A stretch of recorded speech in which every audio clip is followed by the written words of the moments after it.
Assalamualaikum warahmatullahi Waalaikumsalam warahmatullahi.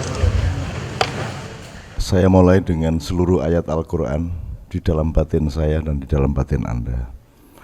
Nek tak jupuk ayat tok engko liyane gak kesebut, jadi pokoknya seluruh ayat Al-Quran, seluruh firman Allah, seluruh tanda-tanda dan petunjuk maupun peringatan dari Allah itu sudah otomatis menjadi bagian dari metabolisme hidup kita. Nang diae awake dhewe iki berusaha dadi Quran gar didik sing mlaku. Karena Rasulullah adalah Quran berwujud manusia. Quran adalah Rasulullah yang berwujud teks, kan begitu. Quran literer. Dan awake dhewe lak nyicil-nyicil lah rek. Nyicil-nyicil gar didik, semoga-moga suwe-suwe khatam. Jadi seluruh kepribadian kita itu meskipun kadarnya dan kualitasnya sudah pasti tidak bisa menyamai Rasulullah sama sekali, tetapi pokoknya di sawang-sawang teko langit itu lumayan Quran ya arek iki, wis rada rai-rai Quran lah itu. Nek didelok rada jero ternyata Quran kan itu. Oke, bismillah, ini Cak Fuad akan memulai dengan terusnya yang kemarin, yaitu tentang kepemimpinan. Kepemimpinan ini bermacam-macam, dimensi-dimensi intrinsik sampai ekstrinsiknya maupun mosaik dan pemetaannya. Jadi berarti dia akan sampai kepada konteks-konteks yang juga bermacam-macam. Jadi iso kepemimpinan dunia, iso kepemimpinan negara, iso kepemimpinan kerajaan, iso kepemimpinan golongan, iso kepemimpinan dari keberangkatan yang bermacam-macam, iso pemimpin Nasrani, pemimpin Yahudi, pemimpin Islam, sak piturute. Sampai nanti yang detail-detail pemimpin keluarga.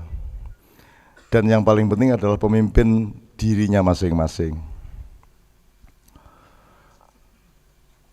Cak Fuad akan melengkapi yang sudah diuraikan di Padang Bulan yang kemarin, karena yang paling kita alami sekarang ini adalah krisis kepemimpinan di segala bidang, termasuk tidak bisa memimpin dirinya masing-masing. Yo ketoknya aku bareng lah. Nah, saya tadi itu ditemuin oleh ada teman yang minta doa, terus pokoknya njaluk didongakno cek iso enteng iki perjuangane, ngono ya. Terus aku sik tak nyang ya dongamu ya. Nek enteng abot iku lak kaya wong mikul ta, manggul ta, gendong ngono ya. Menanggung beban. Kon karepmu umpama saiki kon manggul 10 kilo, terus njaluk dientengno bebanmu, iku maksudmu ya apa? Gusti Allah ngongkon ngurangi 10 kilo dadi 5 kilo ta? Sehingga engko kon nggawane mek 5 kilo akhirnya. Takon njaluk Gusti Allah sampean paringi kula kekuatan cek saged enteng nyangga 10 kilo, sing ndi iki? Nah, jadi dungane substansinya itu pada peningkatan kekuatan atau peringanan beban? Ala akeh-akeh wong lak gak fokus, sing jelas ya apa dungane. Gusti Allah dhewe akhirnya menunda mengabulkan sing jelas kon niku. Kon niku njaluk tak kurangi bebanmu, tak tambahi kekuatanmu. Ya tak garek. Nah, jadi berdoa itu juga membutuhkan kecerdasan, membutuhkan akurasi, supaya substansi dan fokus dari yang Anda inginkan untuk dikabulkan dari Allah itu lebih jelas juga. Jadi Anda sudah memilih ya, bukan diringankan bebannya, tetapi diperkuat atau ditingkatkan kekuatannya, ngono ya. Nah, nek kon rodok nakal kok tambahi. Pokoknya sampean tambahi beban kula ya Allah. Pun sak karep sampean. Tapi syaratnya sampean tambahi kekuatan kula cek kuat, ngono ya apa? Pinter arek iki. Ngono kira-kira pinter arek iki. Bagus. Oleh tak gak ngono iku nang Gusti Allah. Apa ngono iku bermain-main? Itu kan menikmati kecerdasan, menikmati ilmu, menikmati kewaspadaan terhadap keadaan yang Anda alami. Itu yang saya sebut sebagai contoh dari memimpin dirimu sendiri. Jadi semua pada dirimu itu kamu pimpin. Nanti Cak Fuad mungkin bisa menjelaskan sing mimpin ini jane sapa, uteke ta atine ta imane ta apa nih sing jelas. Tapi doamu kamu pimpin, hartamu kamu pimpin, betul ndak Rek? Kon duwe piro ae pimpin duwe iku. Tanganmu kok pimpin, kok gaya apa gak gaya apa, sikilmu kok pimpin, kok arahno nang ndi, lak ngono. Rambutmu kok pimpin, kok kramasi tegak. Aku iki lagi gak iso mimpin rambut iki, kudune tak potong gurung tak potong-potong. Tapi dhek menggugat, aku punya hak untuk memanjang, ngono dhek. Ya wis akhirnya tak turuti rek wis. Nggih, ngono wis. Iya, rambutku iso ngomong nang aku ya apa katene. Jane yo gak ngomong cuman kupingku krungu-krungu ngono rek. Lah padha ae sih. Wong gak ono dosane, wong apik kok ngono iku. Kon gelem to nek ngrungokno mripatmu dhewe, ngrungokno atimu dhewe, ya. Karena dirimu bukanlah dirimu ini. Karena engkau melihat dirimu sendiri, betul enggak? Sesungguhnya engkau bukan ini. Sebab ini nanti dikubur. Dan dirimu tidak hilang ketika dikubur. Meskipun nyenyet jadi awu ya toh. Entek karek belung tok misalnya belunge ya mari ngono dadi akik. Jenengmu sapa? Eko. Heeh, dadi meneh-meneh ono akik fosil Eko. Gitu ya Rek ya. Jadi doamu kamu pimpin, tanganmu kamu pimpin, keluargamu, semua intrinsik maupun ekstrinsik. Kita harus menjadi pemimpin. Ini yang Cak Fuad nanti akan mengemukakan pemetaan konteksnya. Jadi pemimpin itu kan ono rois, ono apa meneh jabat wis jelasno iku biyen. Imam, ono roin, ono nek Jawa ndas-ndasan, dedengkot, ya tau apa meneh Rek? Kepala suku, ono suku dalu. Sak piturute. Nah, ngerti ya, jadi kepemimpinan itu bukan masalah yang harus besar, kepemimpinan itu masalah kita sehari-hari. Setiap detik tidak ada kesempatan untuk tidak menjadi pemimpin di dalam hidup kita. Leres nggih Mas nggih? Oke. Terus sebelum Cak Fuad lagi, saya tadi di WA-an sama teman-teman yang dulu saya ke Amerika sebentar itu di Washington, di Atlanta, di New York, Philadelphia, Seattle, dan lain-lain. Dan mereka itu pelan-pelan sekali apa jenenge kesenggol padang bulan, kesenggol maiyah gitu ya, buka opo terus moro-moro no YouTube ngono niku lho ya. Terus mereka tanya, ini sedang acara di mana Cak? Di Padang Bulan. Oh, di Padang Bulan itu dalam rangka apa? Dalam rangka Padang Bulan. Itu pengajian apa forum diskusi apa-apa, itu Padang Bulan. Terus dalam rangka apa Cak Padang Bulan? Dalam rangka Padang Bulan. Terus tujuannya apa Cak Padang Bulan? Ya Padang Bulan ini tujuannya. Agendanya apa? Ngono endinge. Ya Padang Bulan. Ngono lho. Jadi wongku kakean reken di dunia iku. Wong mek ngaji nganggo lagu Jawa kadek dikai merek Islam Nusantara. Ojo kakean merek kok lakonono ngono lho. Wis bah jenenge apa? Sing penting kon nglakoni tak gak nglakoni. Kon sholat iki gak perlu terus ana musolli. Gak usah lah. Wis sing kadung situk haji wis kadung gak masalah wis. Wong mek lunga kaji kok kadek nganggo kaji. Ya wis lah terus aku dhewe ya diceluk ngono. Selamat datang Bapak Kiai Haji MH Ainun Najib ngono. Ya gak masalah lah wis gak tak terima lah. Padahal nek kita ilmiah, haji adalah orang yang sedang menjalankan syariat haji.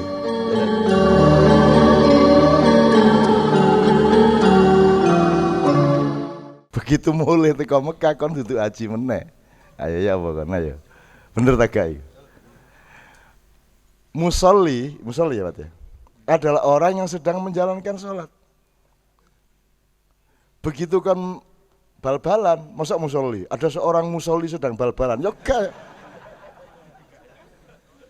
Ya lah ibu Kuratil Qadam, seorang pemain ketika itu, jadi sama dengan dalam hukum, tidak ada teroris.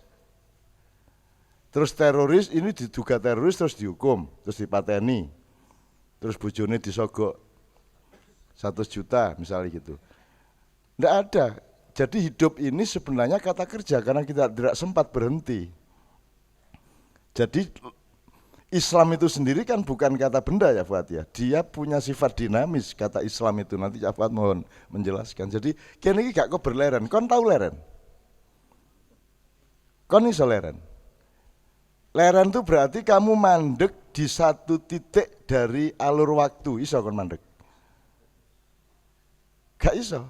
Kon gelem gak gelem melok waktu iki melaku terus. Ketika kon ngomong tu, iku wak wis dadi masa silam. Ya tak gak?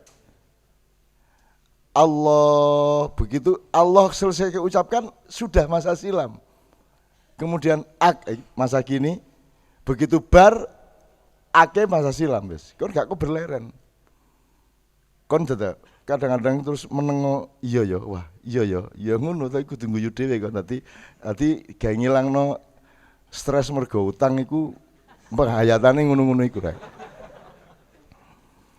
Ya, jadi nggak pernah berhenti. Jadi kenapa dunia rusak? Karena ada pelembagaan yang tidak diperlukan sebenarnya.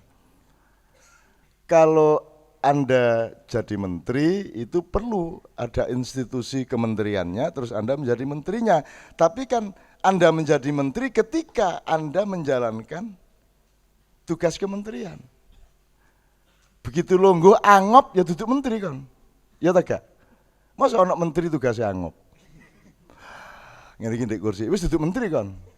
Begitu kon nyecil pulpen meneh nanda tangani apa jenenge pembangunan opo mergo wis bayar saene ya wis tanda tangani menteri kon. Begitu juga jadi kita tidak pernah berhenti. Uripku gak tahu berhenti. Mulane ojo nemen-nemen olehmu bangun dunya. Wong kon gak tahu leren kok. Mulane Gusti Allah ngomong ini fisabilillah. Berhijrah di sabi. Jadi di jalan, hidup itu di jalan. Wong buktine semua aturan dalam Islam, substansi nilai Islam itu semuanya adalah memakai kata jalan. Syari jadi syariat, torik, torikot, sirot, apa mana ya Pak? Sing syariat dari kata syari. Di dalan ta kon. Syari lah dalan. Lah ya kon kok gupuh bangun omah iku lho. Kon niku kate manggon ta kate mlaku sing jelas. Jare fisabilillah. Jare kon niku ndonga ihdinas siratal mustaqim, ya Allah berilah aku jalan yang lurus. Lah kok kon gopoh karo bangun-bangun dunya, bangun-bangun omah lho. Kon niku jare njaluk dalan. Kon niku njaluk dalan tak kate njaluk omah. Dadi nyenengno Islam niku. Nek didelok-delok dhewe kudu guyu dhewe lah ya dongaku ya gak jelas. Mang aku ngomong ya Allah berilah aku jalan yang lurus, begitu wis dikei malah lungguh. Lho kan niku ya apa sih kan niku? Nyenengna ya Dek ya. Mulai nek kon cerdas iku uripmu seger. Ya ta dadi kudu guyu dhewe karo dongane dhewe, ngono lho. Ya ta. Keluarga sakinah mawaddah warahmah. Saya minta tolong Cak Fuad iku jane digunakan di Indonesia tok ta di ndi-ndi.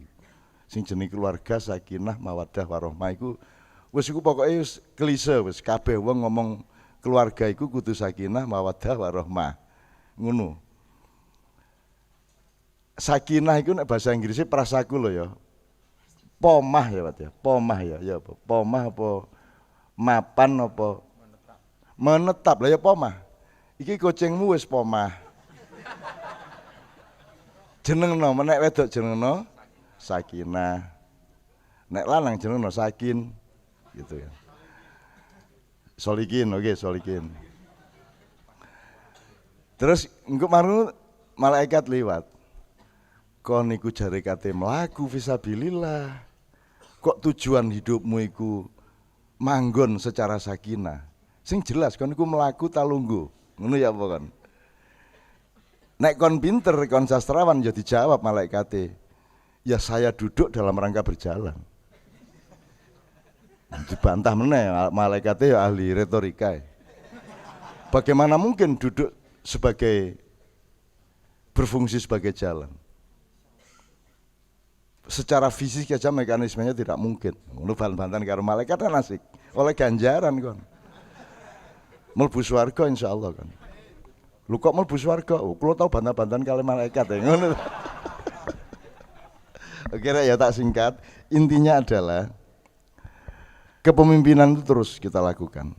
Sampai kita bikin padang bulan ini harus jelas kepemimpinannya. Karena semua orang, iki wis 24 tahun kata ya, wis tahun ke-24. Itu masih ada loh teman-teman di Indonesia mbu kelas sing endi, mbu level sing endi, itu masih menanyakan agendane jane apa, Cak Nun niku. Aku gak tahu tuku buku agenda. Agendane apa? Jadi orang itu tidak berbuat sesuatu kecuali dia punya motif ngono toh. Nah, kita motif sak sembarangi dadekno situ. Dadi memang ditakoni teko Washington itu dalam rangka apa padang bulan? Ya dalam rangka padang bulan. Tujuannya padang bulan. Bahkan aku ini ngono. Kamu berbuat baik tujuannya apa sih? Mencari ridho Allah ngono to. Aku guys. Berbuat baik tujuannya berbuat baik rek. Lho, nek soal ridho Allah mesti ya. Otomatis wong berbuat baik kok. Ya tak gak? Lah apa kadek kok sebut-sebut? Mulane ndonga ya sing pinter, ya Allah segera anugerahkan kepadaku seorang putra yang ganteng, ngono to. Itu kan donga sing sekali tangguk mendapat 2 ikan. Njaluk anak berarti lak dikai bojo sik. Ya tak gak? Engko timbangane kon njaluk bojo tok, mari ngono gopoh kabeh njaluk anak menes kesuwen.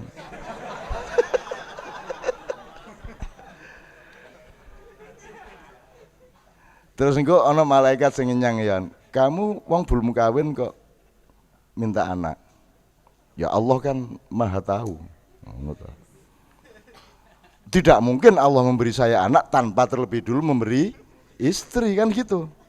Oh cerdas kon cerdas. Nih sampean mboten tau rabi niku napa? Oke ya Bapak sekalian, sekarang bismillahirrahmanirrahim.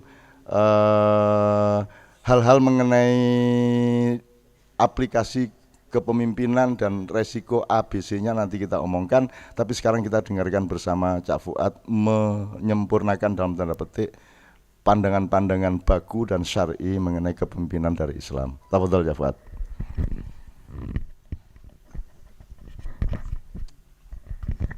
Bismillahirrahmanirrahim. Assalamualaikum warahmatullahi wabarakatuh. Alhamdulillahirabbil alamin.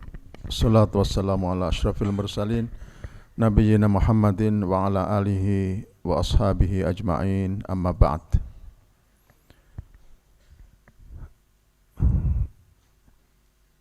Saya mulai dari mana juga agak bingung karena bulan yang lalu sudah kita bahas beberapa poin ya. Saya mulai dari yang tadi Cak Nun bicara soal doa ya. Ada doa yang lebih hebat ya dari doa Cak Nun tadi. Itu doanya orang Afrika yang berangkat haji.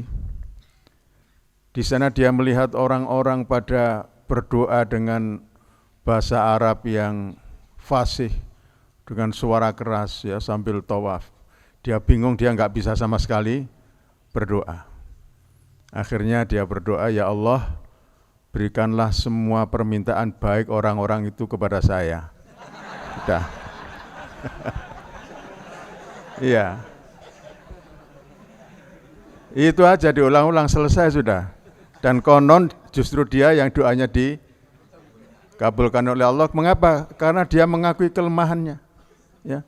Tanpa ada kesombongan, tanpa ada pamer, tanpa ada apa, dengan lugu, dengan lurus, tawakal, dia bilang, ya Allah, saya tidak bisa berdoa seperti mereka, tapi doa-doa yang baik dari mereka itu berikanlah semua kepada saya. Nah, jadi itu sudah jos betul ya doanya. Ya. Sebelum saya mulai, saya sedikit cerita berkah dari Ma'iyaan kita ini. Ya, saya pergi kemana-mana itu selalu mendapat kemudahan. Ya. Saya beberapa bulan yang lalu ke Jeddah, ya dari Riyadh, saya ke Jeddah untuk menunaikan, ya menggunakan waktu, masih ada beberapa hari untuk umroh di sana. Ternyata di sana ketemu Mas Mudzakkir ini. Ya, Mudzakkir ini jamaah Padang Bulan zaman dulu, ya tahun berapa? 95. Tahun 95, kemudian tinggal di Jeddah sudah berapa tahun ini Mas Mudzakkir? Sejak 2003, jadi dihitung aja. Ya, 16 dikurangi 3, ya berarti 13 tahun sudah di sana. Nah, selama dari sana 3 hari itu, ya saya hotel tidak bayar, makan tidak bayar, apapun semua gratis. Ya. Bukan dia yang bayari hotelnya. Ya. Saya dititipkan, ya, dititipkan kepada teman saya. Kebetulan teman saya itu teman akrab sekali, itu sedang dilayani oleh beliau ini jamaah umrohnya. Maka kemudian saya diberitahukan kepada teman saya bahwa saya ada di situ, maka teman saya bilang sudah enggak usah cari hotel, biar dia tinggal di kamar saya. Jadi di situ termasuk hotelnya, makannya, semua gratis. Cuma saya dapat tugas waktu itu untuk ganti semuanya, saya harus memberi ceramah kepada jamaahnya. Ya, jamaahnya, ya alhamdulillah. Nah, jadi itu berkah dari ya ini pertemanan kita di dalam Ma'iyah ini. Di Jeddah juga ada dulu mahasiswa saya di UM yang sekarang menjadi guru di Saudi Arabia. Ya, di Jeddah. Itu juga begitu, saya cuma tanya, kalau cari korma yang bagus di mana ya? Ya. Baru tanya gitu tuh sorenya sudah datang korma. Ya, mau beli enggak boleh, sudah dibayari semua. Ya, kata teman saya, enak ya jadi guru. Ya. Muridin yang dinti akeh gitu ya. Ya, itu satu berkah dari persaudaraan kita di Ma'iyah. Minggu yang lalu saya ke Kuala Lumpur, begitu juga. Di Kuala Lumpur itu ada salah seorang jamaah Ma'iyah di Kenduri Cinta ya, itu pilot Air Asia, ya Mas Reza namanya. Itu sehari sebelum saya pergi ke Kuala Lumpur, telepon Mas Gandhi. Mas Gandhi, saya kok kepingin ketemu Cak Fuad di Malang, ya insya Allah saya akan ke Malang. Lalu dijawab Mas Gandhi, loh Cak Fuad sekarang di Kuala Lumpur. Maka dia langsung mencari saya, ya, dan kemudian diantar kemana-mana sehari penuh di Putrajaya, dia mampir ke rumahnya, bahkan kemudian beliau bilang nanti bulan Ramadan kalau bisa nanti ada pengajian para pilot, kalau mungkin saya diminta untuk mengisi. Ya, ini semua saya katakan adalah berkah dari persaudaraan kita yang ikhlas, persaudaraan karena Allah. Ya. Istilahnya at-tahabu fillah, saling mencintai karena Allah. Saya kira harus dibangun di antara kita semua ini.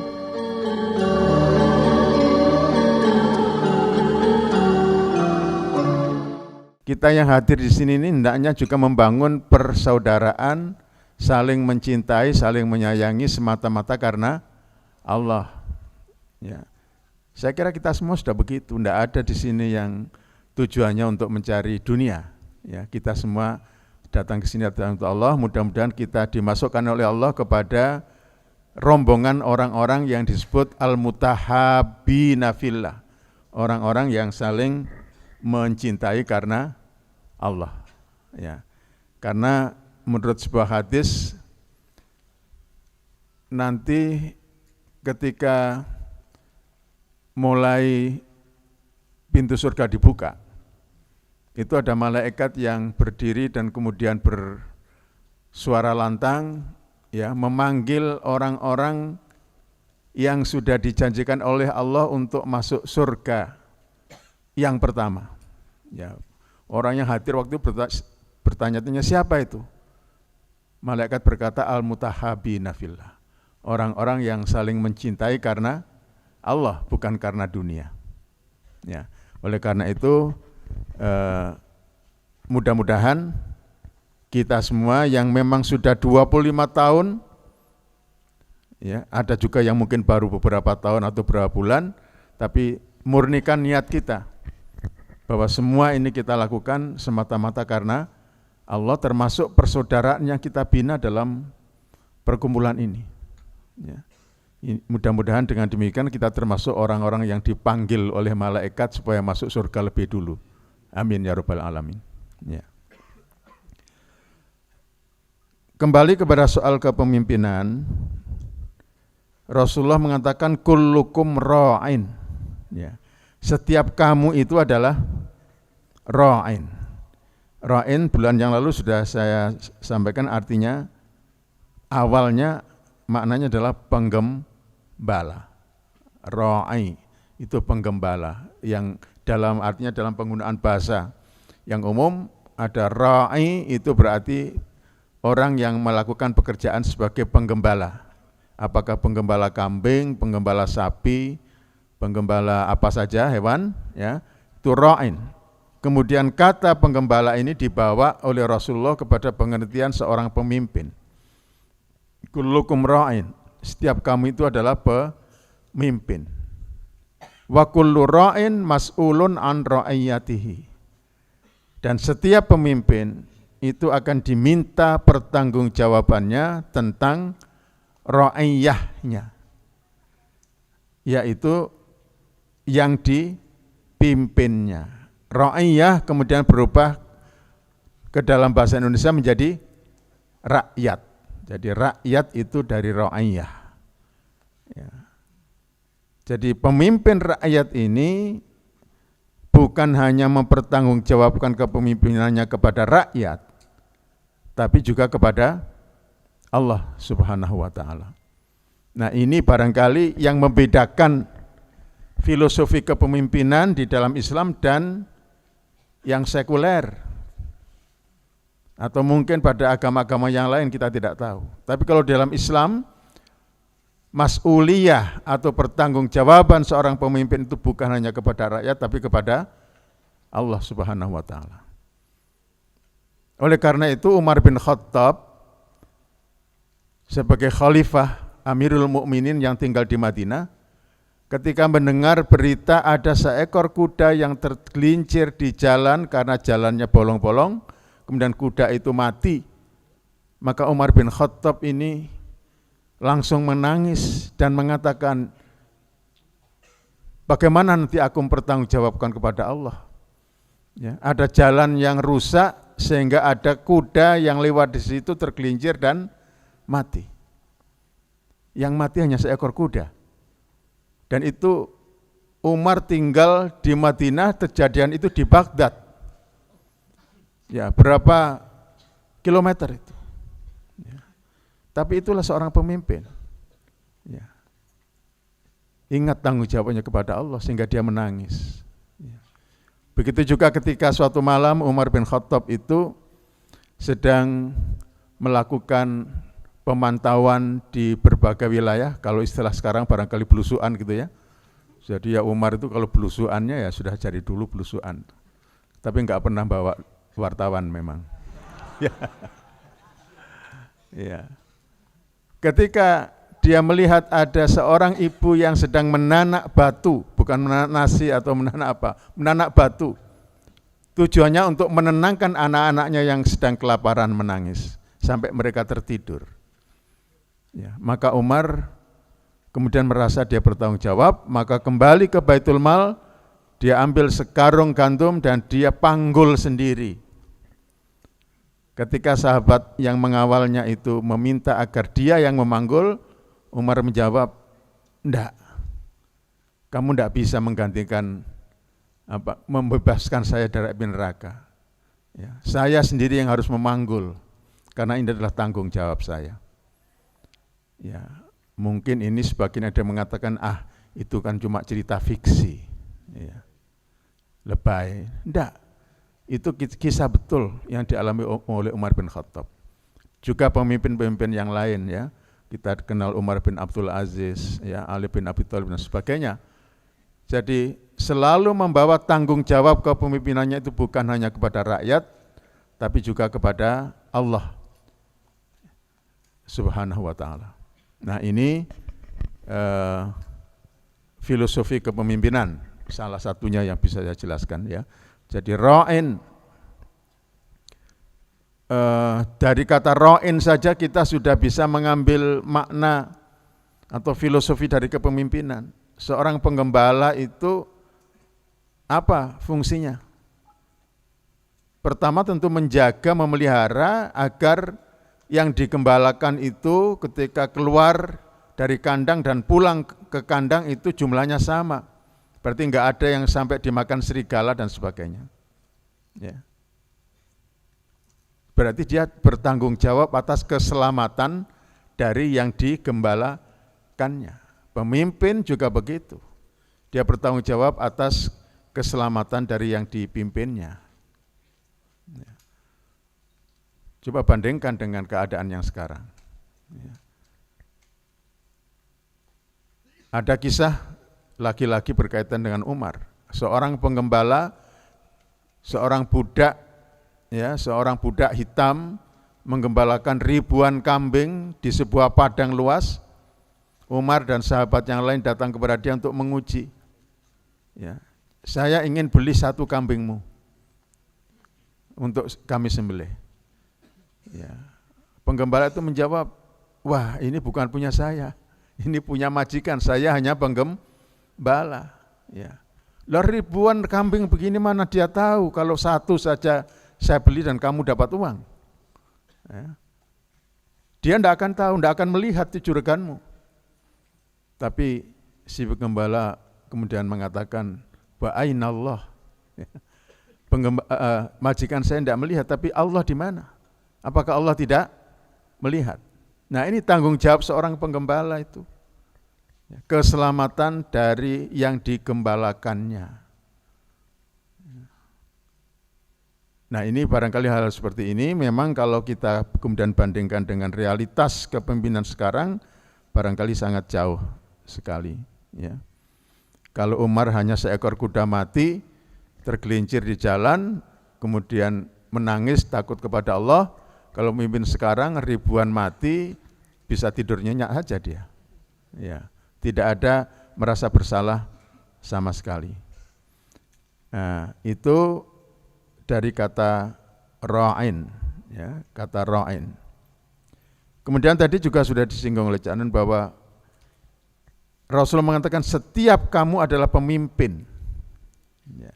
Setiap kamu, setiap orang berarti. Nah, memimpin apa saya? Belum punya istri. Kalau punya istri namanya disebut apa? Imam sekarang tuh ya. Wah, kalau sekarang putri-putri yang Islam ini istilahnya bukan mencari suami tapi cari imam gitu ya. Cari imam gitu. Ya, istilahnya luar biasa sekarang itu. Ya, cari imam. Siapa yang jadi imam saya nanti? Ya.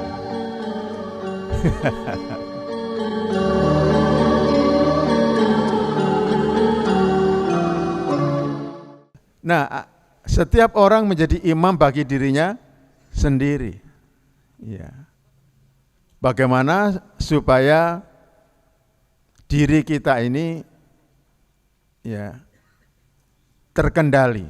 Ya. Karena setiap orang itu kadang kan, bukan kadang, selalu punya keinginan-keinginan. Ya. Nah, tugas seorang pemimpin bagi dirinya sendiri untuk mengendalikan keinginan tadi. Ya. Kalau menurut teori Imam Ghazali kan dalam diri manusia itu ada akal, ada nafsu. Ya. Ketika nafsu mengalahkan akal, nafsu itu keinginan-keinginan, termasuk di dalamnya ya, keinginan-keinginan yang tidak terbatas. Ketika nafsu mengalahkan akal, maka nafsunya itu menjadi nafsu amarah, ya, nafsu amarah dalam bahasa kita. Ketika akal mengalahkan nafsu, maka nafsu itu menjadi nafsu mutmainnah. Ya ayyatuhan nafsul mutmainnah irji'i ila rabbiki radiyatan mardiyah. Ketika nafsu dan akal itu saling mengalahkan, tapi akal ini ya selalu mengingatkan nafsu, tapi kadang-kadang atau seringkali juga tidak mampu untuk mengalahkan nafsu. Maka itu namanya nafsu lawamah. Ya. Ini adalah satu dinamika di dalam diri kita sebagai pemimpin dari diri kita. Itu akan terjadi perang terus antara keinginan dengan pengendalian yang dilakukan oleh akal kita. Ya. Jadi ini pemimpin bagi diri kita sendiri. Kalau kita bisa mengendalikan keinginan-keinginan nafsu kita, maka kita akan termasuk dalam golongan orang-orang yang punya nafsu mutmainnah. Nafsu mutmainnah itu artinya tentram ya, Pak Muzamil ya. Kurang ya? Tenang, tentram. Ya. Tadi saya hubungkan langsung dengan yang disampaikan Cak Nun soal keluarga sakinah. Ya, saya tidak pernah membaca di istilah bahasa Arab itu ada keluarga sakinah, apalagi ditambah keluarga sakinah mawaddah wa rahmah. Itu kan ayatnya kan ya, wa min ayatihi an khalaqalakum min anfusikum azwajan litaskunu ilaiha wa ja'ala bainakum mawaddatan wa rahmah, kan gitu. Litaskunu ilaiha wa ja'ala bainakum mawaddatan wa iya. Maka digabung, yaitu keluarga sakinah mawaddah wa rahmah. Dalam pengertian saya, ya, ini saya masih harus mengkaji ya. Ini dikatakan litaskunu ila, bukan fi. Berarti kan kalau ila itu kan apa? Proses terus gitu. Ila itu menuju. Jadi tidak ada keluarga itu yang namanya sakinah, pokoknya enggak pernah tengkar ya. Anaknya jadi semua, yang dimaksud jadi itu jadi dokter, jadi insinyur, jadi kan begitu. Wah, keluarga sakinah, enggak pernah tengkar, ya enggak pernah uring-uringan dan sebagainya. Seolah-olah begitu. Ya, enggak ada keluarga seperti itu. Ya. Jadi keluarga sakinah itu sebuah proses terus-menerus, makanya litaskunu ilaiha, bukan fiha. Nah, ini sementara saya mencoba memahami seperti itu ya. Nah, untuk mencapai keluarga sakinah itulah Allah membekali setiap pasangan itu dengan yang namanya mawaddah wa rahmah.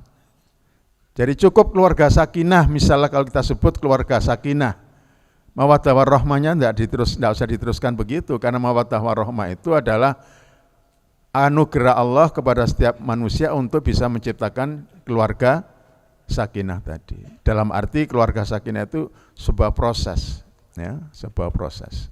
Ya. Mawaddah itu cinta, rahmah itu kasih, seringkali diterjemahkan begitu. Kalau mawaddah itu cinta, itu biasanya ada apanya? Ada alasannya, ada pamrihnya. Ya. Cinta karena kecantikannya, cinta karena anak wong sugih, ya, cinta karena anak wong gede, gitu ya. Itu ada alasannya. Tapi kalau rahmah itu kasih, ya, itu yang harus dimiliki oleh pasangan juga, tidak hanya mawaddah saja. Ya, kalau mawaddah tadi mencintai karena cantik, tapi cantik ini kan enggak abadi, suatu saat mesti hilang kecantikannya. Ya, maka perlu ada rahmah, senajan elek tapi aku kasih, kan gitu. Senajan tua tapi aku tetap cinta, tetap bahagia, tetap kasih, tetap setia, kan begitu. Itu rahmah. Ya. Bahkan ya seringkali terjadi suami istri itu mengetahui jati diri pasangannya itu setelah sekian tahun bersama. Ndhisik ku kayane ya apik kok ternyata saiki ngene. Ndhisik iku tak kira ya wong sing agamane kuat tapi kok ternyata bareng wis dadi bojoku kok ya mung ngene iki. Wis nek ngono pisah ya apa gitu. Kan ndak? Ya. Ya sak elek-elek iku tetep bojoku. Kan gitu ya. Ya moga-moga Allah memberinya petunjuk, kalau sifatnya buruk mudah-mudahan Allah memperbaiki, tapi bagaimanapun dia adalah sudah ditetapkan oleh Allah sebagai pasangan hidup saya, jadi harus dijaga. Nah, itulah rahmah di situ. Ya. Oke. Kembali kepada soal kepemimpinan tadi.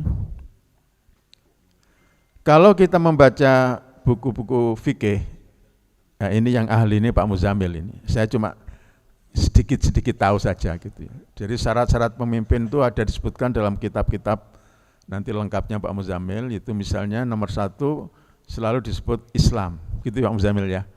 Ya kalau orang Islam yang milih pemimpin, syarat nomor 1 Islam. Kemudian ada termasuk juga di situ sehat jasmani. Kemudian yang ketiga ada takwa dan lain sebagainya. Ya. Ada kejujuran, ya, jujur, tidak pernah bohong dan seterusnya. Itu ada daftarnya banyak sekali, ya. Dan itu tentu saja semuanya didasarkan atas teks-teks atau nas-nas Quran maupun hadis. Ya. Kalau kita kembali kepada Al-Quran, misalnya bisa kita baca firman-firman Allah, misalnya di surat An-Nisa ayat 58, ya, supaya kita kembali kepada teks saja. Innallaha ya'murukum an tu'addul amanati ila ahliha wa idza hakamtum bainan nas an tahkumu bil adli. Innallaha ni'ma ya'idukum bih innallaha kana sami'an basira. Sesungguhnya Allah memerintahkan kamu sekalian agar mengembalikan amanat kepada yang berhak ila ahliha. Wa idza hakamtum bainan nas, jika kamu sekalian menjadi pemimpin di antara manusia, hakamtum itu bisa menjadi pemimpin, bisa juga menghakimi atau menjadi hakim di antara manusia, antahkumu bila adli, hendaklah kalian memimpin atau mengadili dengan adil. Ya. Innallaha ni'ma ya'idukum bi, sesungguhnya Allah memberikan nasihat kepadamu yang baik, dan sesungguhnya Allah itu sami'an basira, maha mendengar lagi maha melihat. Dari ayat ini kita memperoleh satu pelajaran bahwa kepemimpinan itu harus bisa menegakkan keadilan.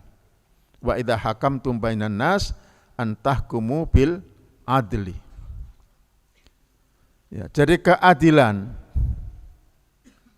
itu memang menjadi prasyarat yang sangat penting dalam kepemimpinan menurut ajaran Islam.